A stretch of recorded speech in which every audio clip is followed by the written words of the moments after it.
నాకు ఎప్పటి నుంచో లోపల అది బాధ ఉందండి. బాధ ఏంటంటే మనం లైఫ్లో ఫాల్స్గా బతకడం అలవాటు అవుతే అదే గ్రో అవుతూ ఉంటుంది. ఎస్పెషల్లీ మనకు సినిమా ఇండస్ట్రీలో, మీడియాలో ఇది ఎక్కువ ఉంటుంది.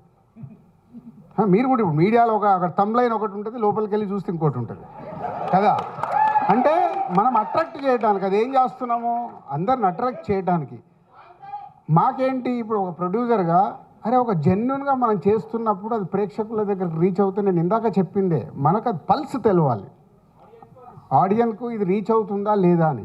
మనం ఇచ్చేసి దాని వెనకాల అవి వేసుకుంటూ వెళ్తే విచిత్రం ఏంటంటే మా ఇంట్లో అడిగారు, అయ్యింది ఇది 10 మిలియన్ చూసారా అని. ఇప్పుడు ఏం చెప్పాలి, మా బ్రదర్ అడిగాడు ఒకరోజు 10 మిలియన్స్ చూసారని. సో ఏదో ఒకటి కానీ చెప్తున్నా, అంటే అది కరెక్ట్ కాదు అనేది నాకు అనిపించి, ఓహో ఇది ఎక్కడో ఒక చేంజ్ తీసుకోవాలా. ఇప్పుడు టైం కూడా అలా వస్తుంది, అంటే మనం జెన్యున్ సైడ్ షిఫ్ట్ అవ్వాల్సిన టైం వస్తుంది కాబట్టి వెళ్దామనే ఒక స్టెప్ ఇది. కానీ ఈ మార్పు టెంపరీగా ఉంటుందా, పర్మనెంట్గా ఉంటుందా? రేపొద్దున్న మాకు మీరందరూ 100% ఈ నిమిషం నుంచి సపోర్ట్ చేయండి, పర్మనెంట్ ఉంటుంది.